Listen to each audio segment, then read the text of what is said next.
राधा वल्लभ शेर जीवन। गुरुदेव आपके चरणों में कोटि कोटि प्रणाम। गुरुदेव, गिरिराज जी की परिक्रमा की महिमा व महत्व जानने की इच्छा है और परिक्रमा करते समय कौन से नियम पालन करें जिससे परिक्रमा में कोई त्रुटि ना हो। गिरिराज जी भगवान श्री कृष्ण का साक्षात वपु हैं।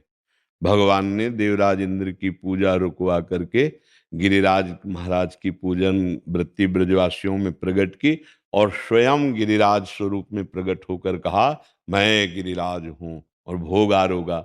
और उसी समय भगवान ने गिरिराज जी की परिक्रमा पूरे ब्रजवासियों से कराई। ये जो 21 किलोमीटर में गिरिराज जी महाराज विराजमान है, ये साक्षात श्री कृष्ण वपु हैं। मतलब ये शिला यहाँ से कभी ले नहीं जाई जाती। ब्रज के बाहर कोई गिरिराज जी की शिला कभी भूल न करे ले जाने की, नहीं महत अपराध लगता है। और यहाँ जो परिक्रमा दी जाती है तो दाहिनी तरफ गिरिराज जी होते हैं पूरी परिक्रमा में। जब हम परिक्रमा देंगे तो दाहिनी तरफ आराध्य देव गिरिराज जी होते हैं। तो इधर लघु शंका न करे, इधर थूके नहीं, इधर कुल्ला न करे, लघु शंका कुल्ला बाई तरफ करे और पूरे गिरिराज जी में मौन परिक्रमा दे या नाम कीर्तन करे। बीच में कोई प्रपंच की बात न करे, कोई नशा न करे। जैसे अज्ञानी जन है, नहीं जानते हैं तो मसाला खा लिया या बीड़ी सिगरेट पी, ऐसा नहीं। परिक्रमा मतलब पूजा हो रही है। भले एक बार परिक्रमा दो लेकिन नंगे पैर परिक्रमा दो, क्योंकि पूजा में जूता पहन के थोड़ी जाते हैं। तो हम गिरिराज जी की परिक्रमा कर रहे हैं, नंगे पैर करे। दाहिनी तरफ कोई लघुशंका मलमूत्र का कुल्ला आदि का त्याग न करे, बाई तरफ करे और मौन व्रत धारण करते हुए नाम जप करे या नाम कीर्तन करते हुए। अगर चर्चा हो तो भगवत चर्चा हो, नहीं तो मौन। ऐसी पूरी परिक्रमा कर ले तो वो 84 लाख योनियों में नहीं जाएगा। एक बार वृंदावन की परिक्रमा, गिरिराज जी की परिक्रमा, ये साक्षात प्रभु विराजमान है। अलौकिक धाम श्री धाम वृंदावन चिदानंद धाम है। तो वृंदावन है, गिरिराज जी है, बरसाना है, 84 कोस की ब्रज की परिक्रमा है, ये सब भगवत प्राप्ति के लिए है। तो सावधानी पूर्वक परिक्रमा दी जाए, ये साक्षात भगवत स्वरूप है गिरिराज जी महाराज।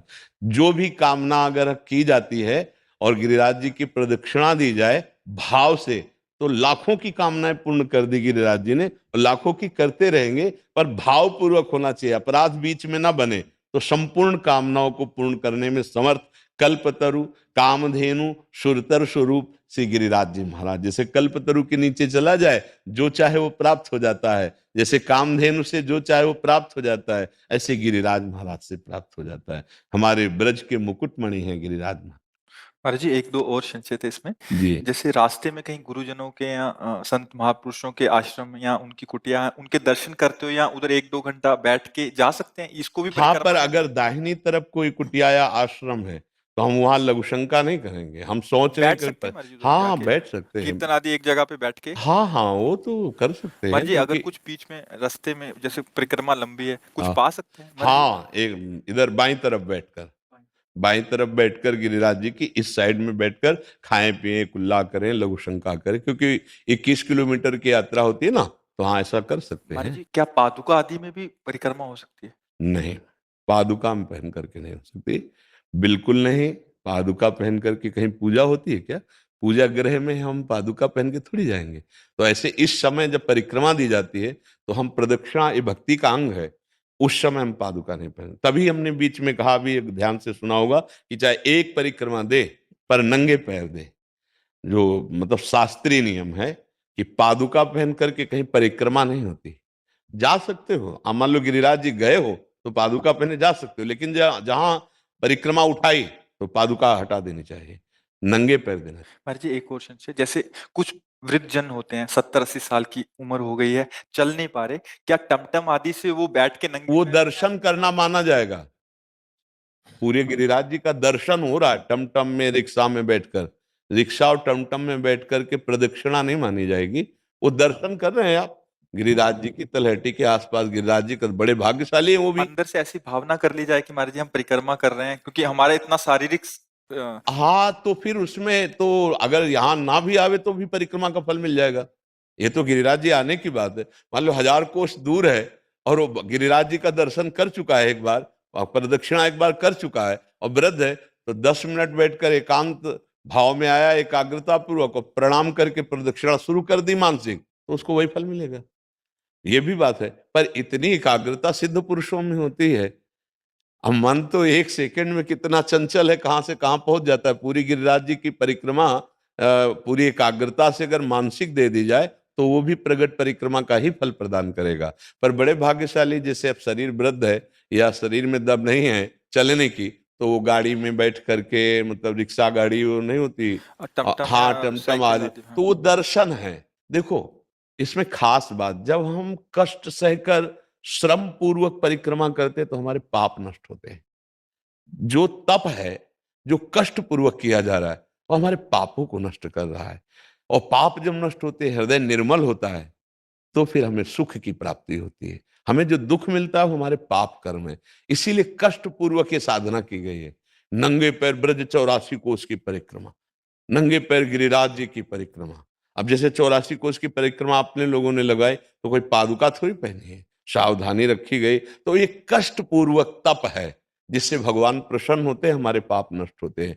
अब फिर सामर्थ्य नहीं है, तो वैसे तो आजकल प्राय सामर्थ्यहीनता ही प्रकट हो रही। जूता मोजा कार और इसमें जो है ना, तो वो कोशिश करेंगे पैदल चलने की थोड़ी, वो तो कार से ही देखने को। अगर ये हो कि कार से घूमने से फल मिल जाएगा, तो जो कुछ परिक्रमा लग भी रही वो भी बंद कर देंगे। तो खास बात यह है कि जितना तुम शरीर को कष्ट देते हुए नंगे पैर परिक्रमा दे रहे हो, उसका तो फिर अलग ही स्वाद मिलेगा। निश्चित, निश्चित बहुत कृपालु गिरिराज जी महाराज है। कोई केवल दर्शन कर रहा है, कोई गाड़ी से केवल दर्शन करके आया, वो भी भाग्यशाली है। पर परिक्रमा की तुलना नहीं हो सकती। जो नंगे पैर परिक्रमा गिरिराज जी की लगा रहे हैं, उनकी तुलना गाड़ी और रिक्शा इससे नहीं हो सकती। वो अहोभाग्य है। पर कोई नशा ना करे।